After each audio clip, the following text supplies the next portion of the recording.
Beef cheeks. Just think the size of your little cheeks, yeah? Imagine the size of a cow with them. And the cheek is right underneath here, yeah?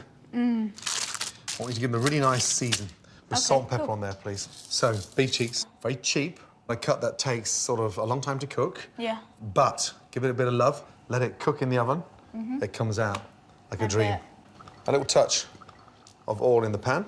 What we want to do is get them really nicely coloured. Seared. Seared. Into the pan. Oh, cool. Lay away. See what that is? Sitting at the dock of the... beach. Bay. Bay. Beach. And then I want the onion chunky, because we're going to cook it for like 3.5 hours. So you go down, down, down, and then again there and there. So it doesn't overcook. So a really good colour on the cheeks, like that. So how do you cook these at restaurants if they take so long? They go in the oven, literally 6:30, 7 o'clock in the morning. 3.5, 4 hours, we're ready for lunch. And the longer you leave them in their juices and the cooking liquor, the better. 3 nice cloves of garlic. Good. Onions in and garlic in, please. Nice. Where's your bay leaf? There it is. Good. Get those onions and that garlic really nicely coloured. Put the cheeks back in, please. Right, red wine in. Cool. OK, and the red wine is going to deglaze the pan. So deglaze will basically sort of rinse all that flavour off the bottom of the pan. Yeah. OK, because that's going to make the most amazing sauce. Now, you could use tomato puree, but chopped canned tomatoes, it'll make a much better sauce. I'm going to top that with some stock. So the secret of braising is having little of the meat exposed and 90% of it submerged. See them now? Yeah. They're like little crocodile heads popping up out the water. Turn the gas off and leave the lid just off at the end there. If we had to cover it completely, the steam hits the top of the lid and all that water comes running back down. Like it's solar still. That's right. In the oven, 140, 150, for about 3.5 to 4 hours. Good job. Boom. For pudding, I'm making one of my absolute favourite Italian desserts, panna cotta, with that quintessentially Italian flavouring, espresso. Start by immersing 2 leaves of gelatine in cold water and leave to soak. Into a small saucepan, add caster sugar, cream, milk, sugar, and a shot of good strong coffee. Gently bring to a simmer and remove from the hob. Squeeze out the soaked gelatine leaves and stir into the hot cream until completely dissolved. Pour your cream mixture into a jug and fill your moulds just short of the rim. Rinsing your moulds in cold water before filling will make it easier to get your panna cotta out once it's set. Leave in the fridge for at least 2 to 3 hours or overnight.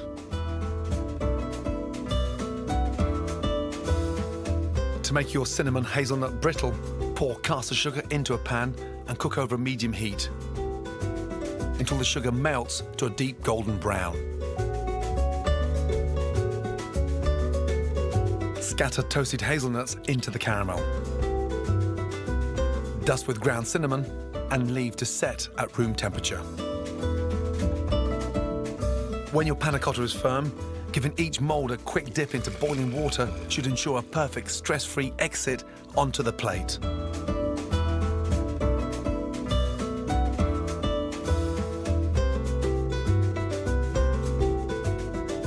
Dressed with a shard of crunchy hazelnut brittle, nothing could be so deliciously elegant. Right, Captain Jack, quick run through.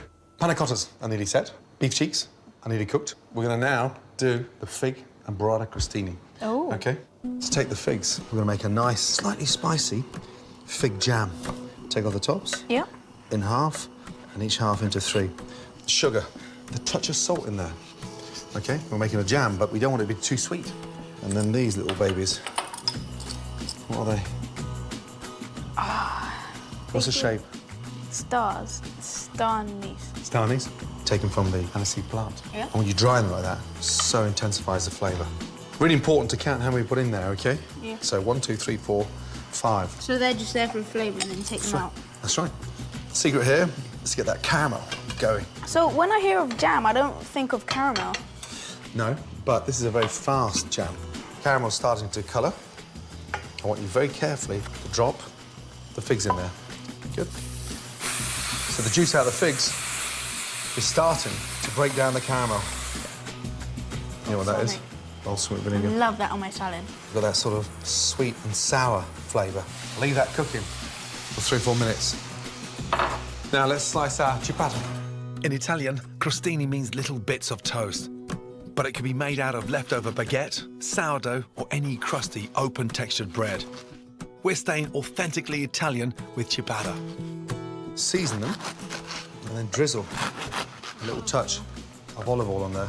Both sides, really important because we're going to grill the bread. Push it down. Puts a lovely Very taste. lovely. Take it off. With the ciabatta toasted, we need to carefully extract the star anise pods from our piping hot fig jam. Right, Jack, we got one little bugger to find. Oh, no. Yep. Is it there? Yes, it is. Right.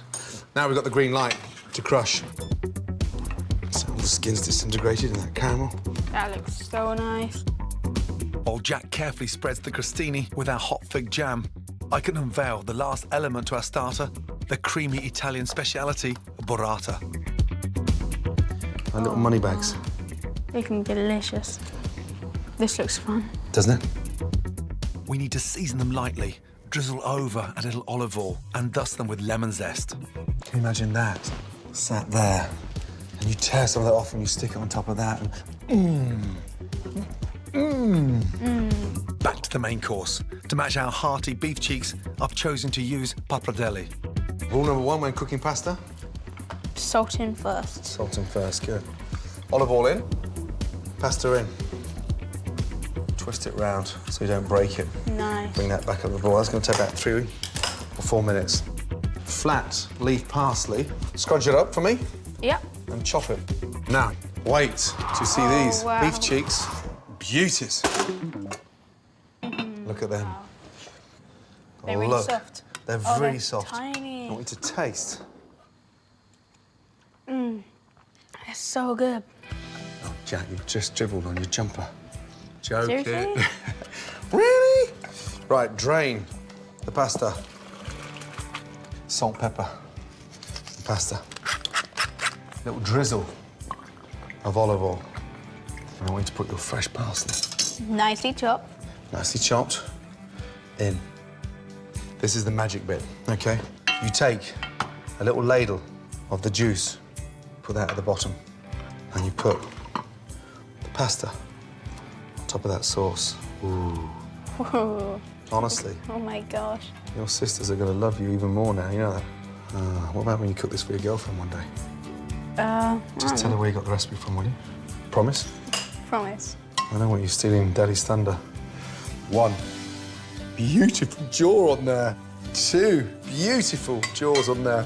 And then the 3rd jaw. And then you go over with the sauce. How cool is that? Delicious. You've got the burrata. And I've got the cheese. Let's go, baby. Can't stop it. Don't be cheeky. Get it? My ultimate Italian dinner. Quick fig jam crostini with creamy burrata. A main course of slow-cooked beef cheek ragu with pappardelle. And for pudding, espresso panna cotta with cinnamon hazelnut brittle. A stunning meal to bring the whole family together in the best Italian tradition. First things first, I'd like you to season the stew and steak. A nice spoon of flour. Mix? Yeah. Good girl. What's the flour going to do, Dad? The flour helps to brown the beef. Our seasoned flour will also help to add flavour and thicken the stew. Feel a bit like marshmallows. They do feel a little bit marshmallowy, don't they? Look at the size of the chunks of the beef. Yeah. I'm going to cut my carrots, literally, So it'd be similar. similar size. That's right. Does that mean they'll cook equally? That's right. Now, these are little pearl onions. I'm going to put them in whole as well. Everything has to stay the same, otherwise it could burn. Oh, we've seen burnt garlic before. Oh, Matilda. Shh, you promised you weren't going to mention that. What is that? Thyme. Thyme. And what are they? Bay leaves. Bay leaves, good girl. Tablespoon of oil in. The beef goes in first, okay? In. Now, Got a really nice colour. it's got a beautiful colour. In with the carrots, thyme in. Good girl. Garlic, pearl onions in. Ooh. Good. Give that a really good mix up.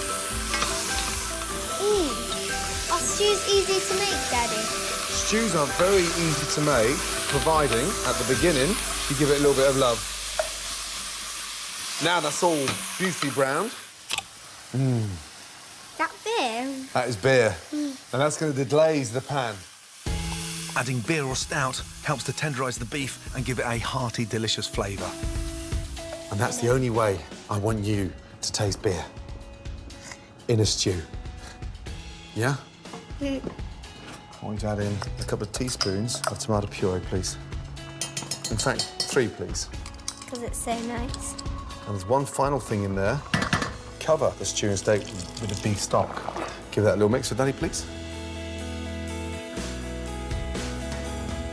Wow, that's really nice. It's not even cooked yet.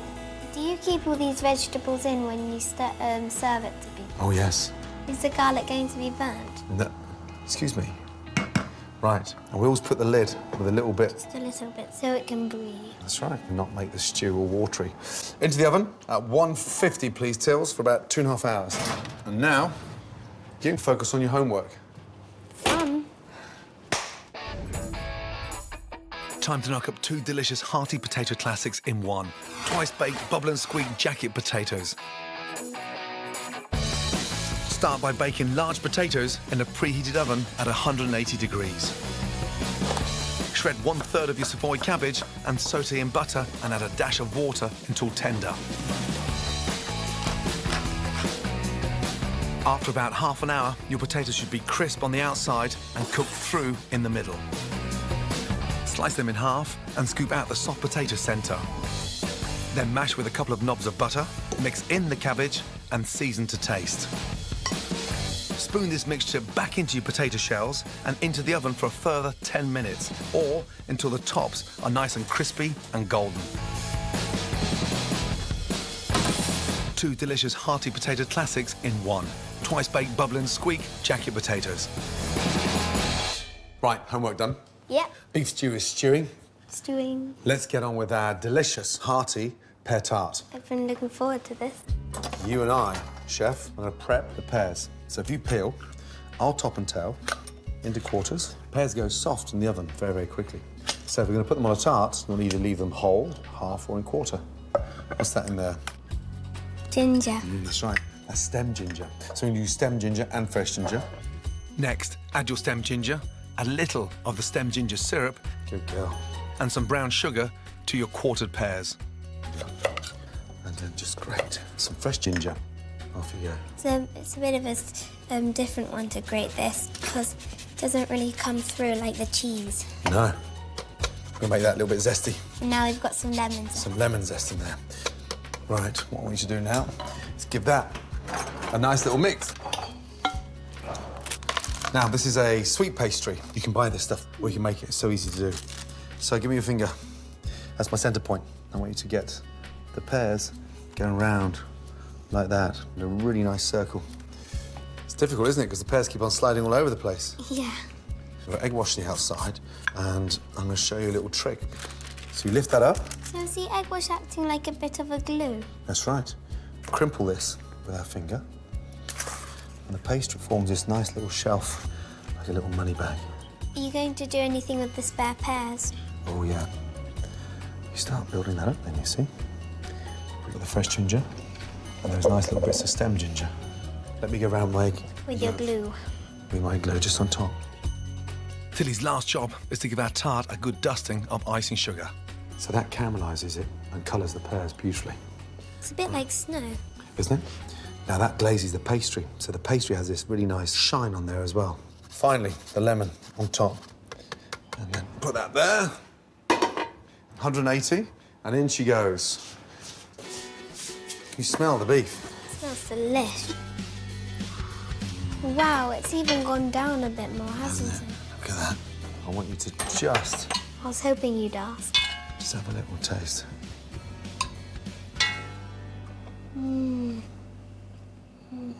How's that taste now? You're not allowed any more. Right, dumpling time. Flour in, please.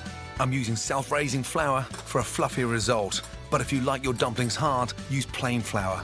Next, the dumpling essential, suet. That makes the dumplings nice and moist. Thank you. Followed by a generous dollop of grain mustard. 2 fingers. Yes, you do. Start rolling the fingers round, and I've got a touch of warm water here. Your fingers are now a nice little whisk. My fingers are getting tired. Right, now put your hand in there. Now you should bring all that dough together. I'll show you the best way to get that nice and clean. Sprinkles of flour on your hands, rub them together. All that will come off. Nice. That's a good way. Isn't it? Now, you've got this wonderful dumpling mixture. How squidgy is that? Ooh. A little flour on your hands, okay? Roll these lengthways. And then I want you to roll them like that in your hand. Off you go. Smell that mustard in there? Huh? Smell? Ooh. Come on. I never trust you with something like that, should I? Do you want to smell it? Yes, please. Silly. Gently. Let's go in at 12 o'clock, 1 o'clock, 12 in the centre. Then put that back into the oven for 20 minutes to cook the dumplings. Now, if you open the door for Daddy, I'm going to take out that tart. Ooh, it smells so nice. Doesn't it? Our pear tart has had 35 minutes in the oven. Look at that, baby. That looks good. Would you like me to start dusting? Yes, please. Nice and gently all the way around. Good girl. Little taps. The others are going to love this. It looks a bit like a snowy cake. Doesn't it? Good job. Now, very carefully, carry that to the table. How nice does that look? Delish. Okay, I'll check on the dumplings. Now, look. Excited. They've sort of doubled in size. Whoa, definitely. A final sprinkling of chopped parsley and our stew is ready for the table. I might have to have a quick taste before we go. Silly. Just to check. I mean, we'd have to be sure. We have to be very sure.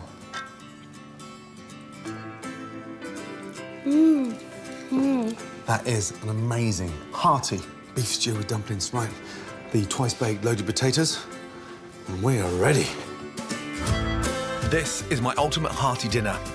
A comforting rich beef stew with mustard dumplings and twice-baked bubble and squeak jacket potatoes. And to make sure your sweet tooth is completely satisfied, a rich and zingy pear and ginger galette.